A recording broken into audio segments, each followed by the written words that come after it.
And we're back on the build phase. And I was outside most of the afternoon, having decided that Upper Deck was not going to give us any spoilers today. I went outside and was hanging Christmas lights on the house, and I came in and looked at my phone and had like 382 text messages. Like, look at these cards. So I'm going to look at these cards. Here we go. Is that Punisher 2099? Oh, that's it, Punisher 2099! Oh, so I know the 2099 stuff is arguably remembered as being not good, but I was like at exactly the right age where I was old enough to have some money to buy comics when the 2099 stuff came out, but I was not old enough to like have any taste developed yet. So all this 2099 stuff has a really fun place in my heart. Let's see what we got here. Second of 4 previews. I don't know if that was confirmed before, but okay, 4 previews for the final issue of this year. Main and supporting characters and new game modes. So last time we learned about the red team. Today we're going to start with the yellow team. 5-drop Punisher 2099. Love it. I don't particularly love this art panel, but I like that this character's in the game. Oh, I forgot about the slideshow. Okay. 7-3 with range. 5-drop. That's a... yeah. I mean, the Punisher Defenders has this stat drop. And he's... Anyway, what does he do? When Punisher extremely lethal. Last time we got a guy that was non-lethal. Extremely lethal. When Punisher 2099 powers up with a copy of this card in combat, if he wounds the defender, this combat, it gains an additional wound. So you need exactly this card to power up. Interestingly, Spider-Man 2099 had a power-up mechanic as well. He canceled the combat whenever he powered up. So this is another guy that slots into a deck that wants to do power-ups, although for some reason his power level is being constrained by that it has to be him. It can't be Call, or if they ever give us a plot twist that triggers power-ups, none of that stuff is going to work. It has to be exactly him. Maybe it's good. I would kind of rather just have lethal on him, and we already have a Punisher 7-3 that has lethal. Maybe there's a situation where it's better to give the extra wound. I guess going into a main character, right? It just says defender. Yeah, so this guy could drop an extra wound on a main character, not just a supporting character. So I don't know that it's a fair comparison to compare this to regular lethal, because regular lethal is about removal on the board. This is wound acceleration on turn 5 with a stat block that can probably get at a lot of main characters on turn 5.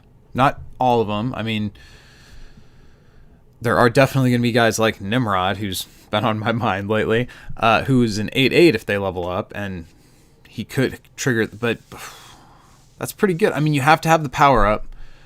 I think this could fit into a deck that wants to run a power up package anyway, and it gives you the ability to, if you're closing the game out one turn earlier, maybe that Floki on turn 6 is just good enough, potentially.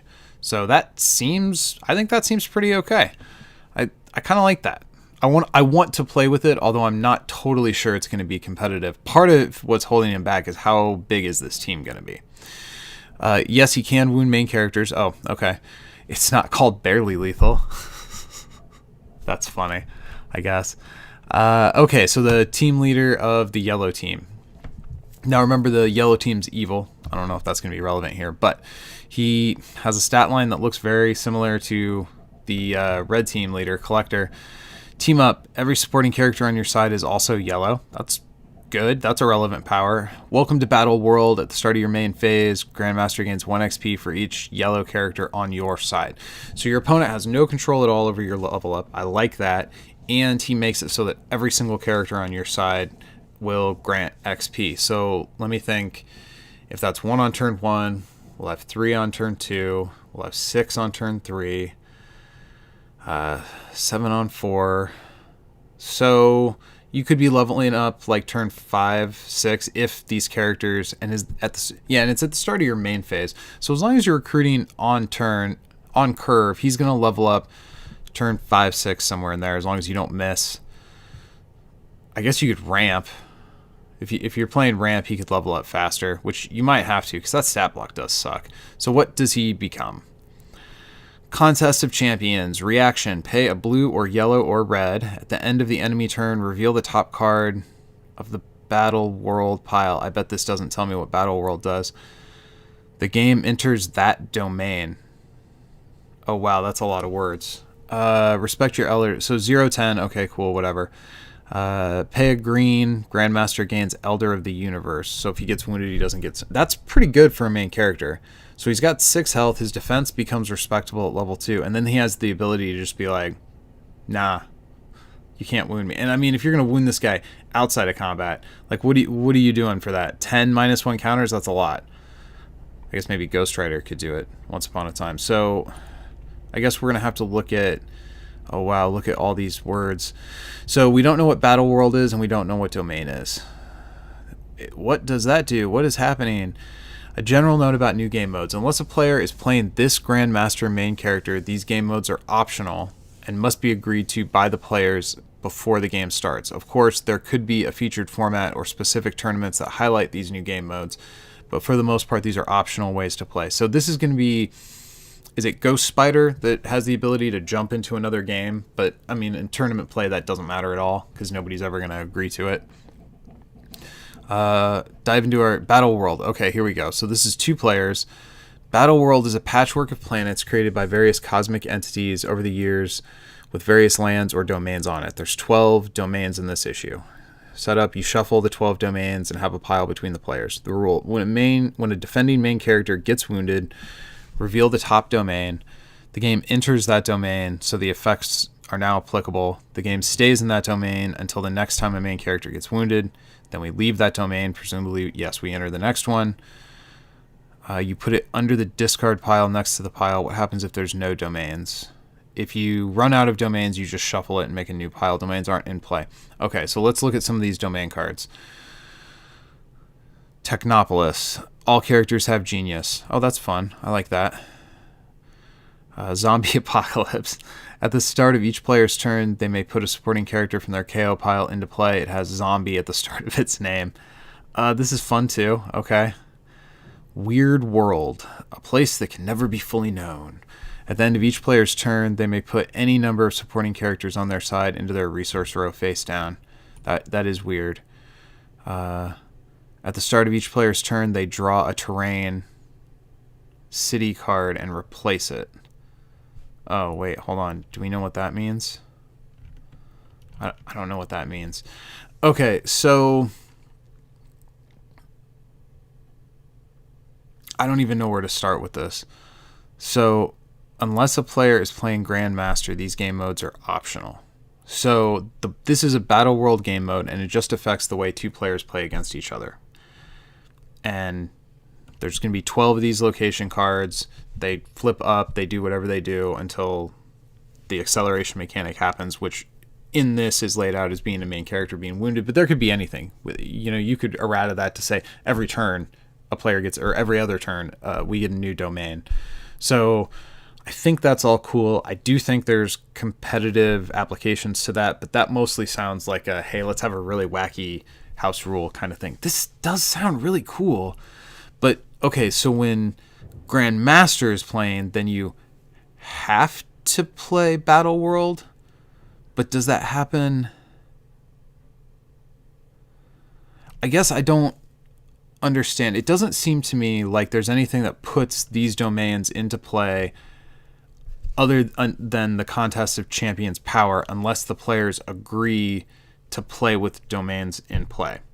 So for Grandmaster and just Grandmaster, these domains are a side deck that are shuffled up, and you pay that, and then that comes into play, and it stays in play, and then that enters a Battle World chain where now that that's in play, I get whatever the effect is, and if I attack into your main character and put a wound on them, then we get the next one, and we basically follow this Battle World rule in the middle of the game. So there's a series of conditions that maybe my deck is built for and your deck isn't, because I know we're going to go into it. And I have the ability to cycle the conditions to look for... So potentially there's going to be conditions in here that are like, if you build your deck the correct way, they will be game-winning or seriously game-altering or very impactful to the game state in some way for Grandmaster. And this mechanic is so that he can fish for the ones that he needs. That seems really crazy.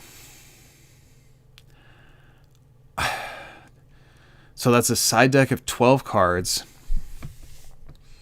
And none of these seem that hugely okay. Weird World is pretty game warping, but like Deadlands, okay. And this isn't going to come online until like turn 5 or 6. So how many turns this is actually going to affect? That's a lot. Oh. Why didn't I just scroll down and read how he worked instead of trying to talk my way through it? Okay, so it's pretty simple. If you're playing Grandmaster, you bring and shuffle your battle world to the game. Pile's private. It has to be the 12 battle world domains. I wonder if in the future, if they publish them, that number will be locked at 12, or if you'll be required to bring every battle world that's ever printed. So over time, maybe that pile gets more powerful or potentially more diluted. So you bring all 12. It does say your choice of 12. So if there's only 12 coming now, it sounds locked, but because it's your choice of 12, sounds like they could come out with new ones and you could rotate one out. Anyway, when he uses Contest of Champions, then the game enters the top domain. If you've been playing a Battle World game all along, as if you've been playing a Battle World game mode all along, the main difference is that when another defending main character is wounded, the game will leave the current domain but won't enter a new one. So it doesn't start a chain. Grandmaster has to use Contest of Champions again for that to happen. So he only gets to peel these off one at a time, and it doesn't chain one to the other. I mean, not knowing what those 12 cards are, I have no idea how to evaluate this power. If you're playing a Battle World game mode and one player is Grandmaster, you don't need to worry, or both are Grandmaster, we don't need to worry about. So there's more rules if it's Battle World to start with and somebody's Grandmaster. There's additional something. So this is a look into the broader versus 2PCG world. Here's an image of one more domain instead of our usual bad pun for what to look for next week. Okay. Ultimate End. They draw a terrain city card to replace it. I don't know. I have no idea what to think about Grandmaster. I like the idea of this game mode. I was kind of hoping for more of a direct raid mode, like something to really shake things up as opposed to just modifiers to put on top of the game that we already play. I really like this card. All right,